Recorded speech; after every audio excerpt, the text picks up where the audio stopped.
মুক্তির পর এবার ডিজিটাল প্ল্যাটফর্মে নতুন রেকর্ড তৈরি করেছে আদিত্য ধর পরিচালিত ধুরন্ধর। গত ৩০ জানুয়ারি স্ট্রিমিংয়ে আসা ছবিটি প্রথম সপ্তাহান্তেই পেয়েছে ৭৬ লাখ ভিউ, যা হিন্দি ছবির ক্ষেত্রে সর্বোচ্চ। নেটফ্লিক্সের তথ্য অনুযায়ী আগের সব জনপ্রিয় ছবিকে ছাড়িয়ে গেছে এই সাফল্য।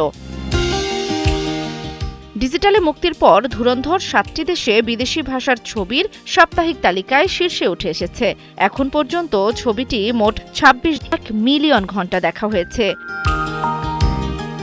ছবিতে রণবীর সিং অভিনয় করেছেন এক ভারতীয় গুপ্তচরের চরিত্রে, যিনি পাকিস্তানের লিয়ারি এলাকায় অপরাধী চক্রে অনুপ্রবেশ করে সন্ত্রাসী কার্যক্রম ভণ্ডুল করার মিশনে নামেন।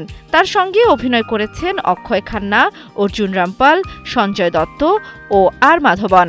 শক্তিশালী এই অভিনেতা দল ছবিটির আকর্ষণ আরও বাড়িয়েছে।